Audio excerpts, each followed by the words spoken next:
Beep, beep, beep, beep, beep, beep. Welcome to the Court of the EDI Jesterite. Hello, Jesterites. Hello, everyone else. Good morning, good afternoon, good evening, and good night, wherever you may be in the world. It's a bit brassic here today, a bit chilly. A bit chilly on the old willy, but there you go. That's the way of the world in this type of environment in the UK.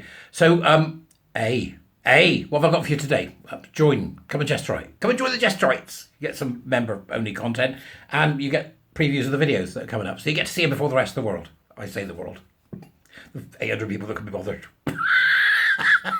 Other than that, become a warrior teacher. Buy me a coffee if you can, or support me via various other means that I have now got available.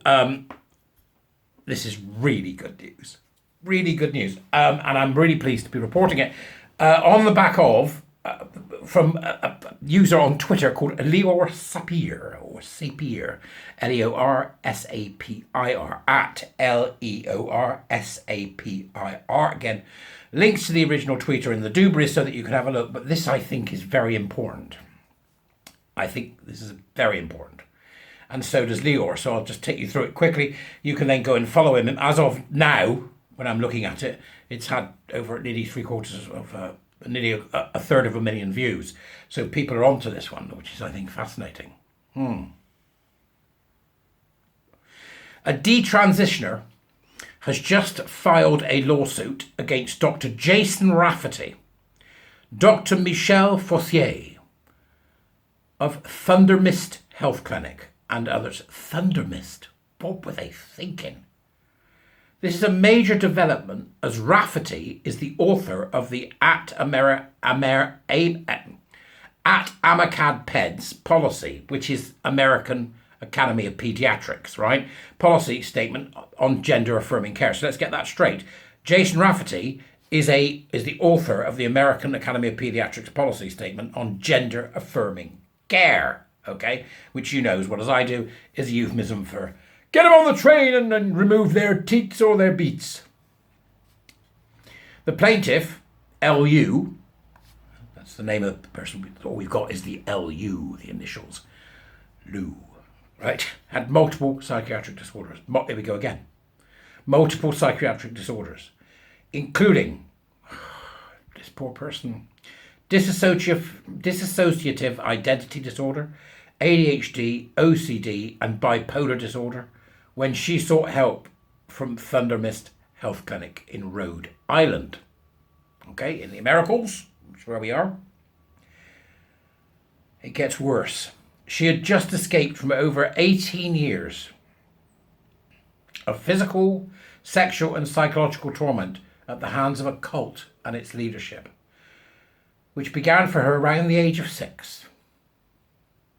Among the other things, the cult had subjected her to conversion therapy to try to cure her of being lesbian.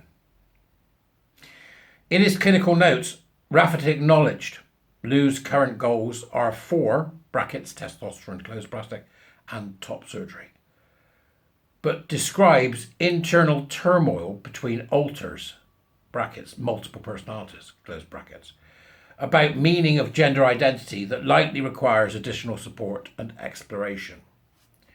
So,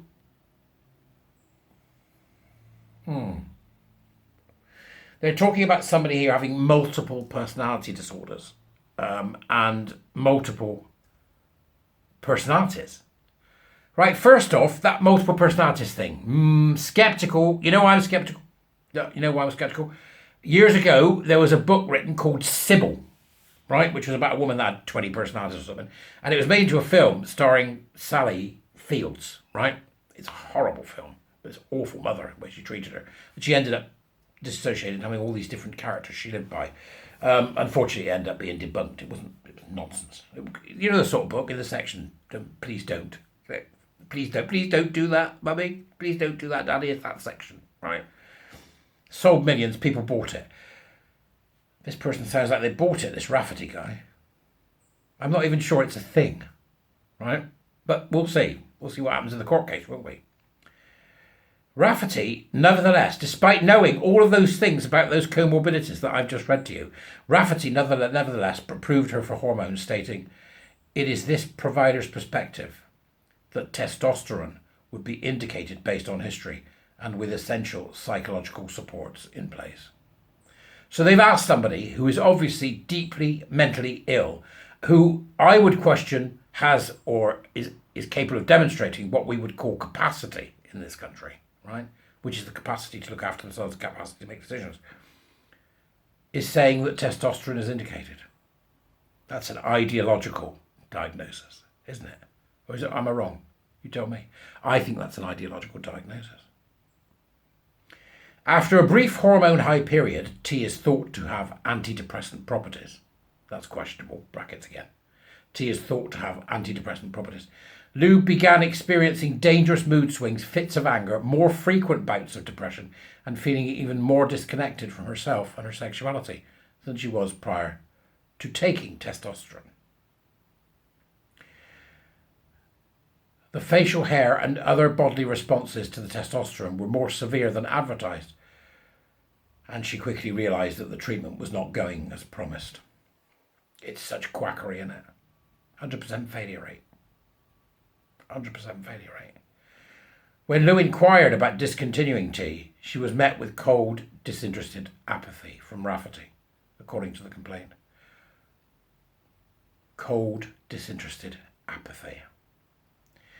Thundermist allegedly provided her transportation to and from the clinic when she wanted to transition, but not when she wanted to detransition. See a pattern? We've seen this before, haven't we? The treatment of detransitioners. We've seen it before. That's where our focus should be. That's what we should be doing as a society, encouraging people to detransition, although they've not transitioned at all. Desisting is a better word, isn't it? Or, just stop it. After seeing Michel Forcier, who also ignored the red flags and approved her for testosterone, Lou moved out of state and began receiving mental health therapy. This helped her see that her desire for a male body was not gender dysphoria, but body dysmorphia. For God's sake, we've been saying this all the time. Brought about by a late puberty, childhood bullying, trauma from sexual assault, and an unhealthy perspective that she could never achieve the beauty of all the women she encountered on social media and TV. By this point, however, the damage was done by T.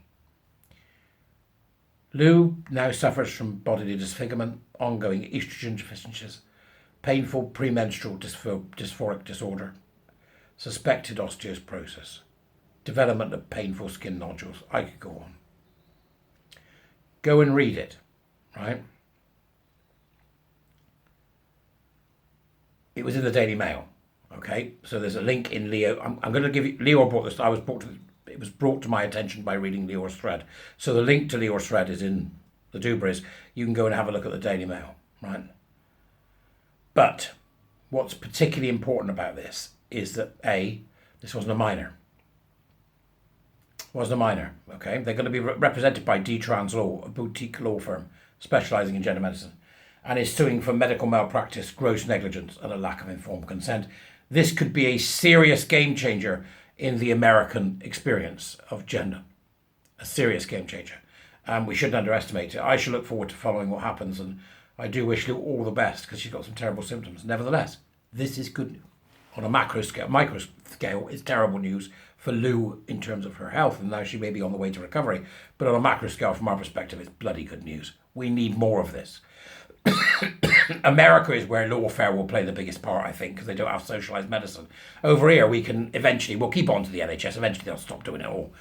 If we can keep on to them, that is. But I think from an American point of view, this will be a very important case. So do keep an eye, and let's watch and see what happens to Lou.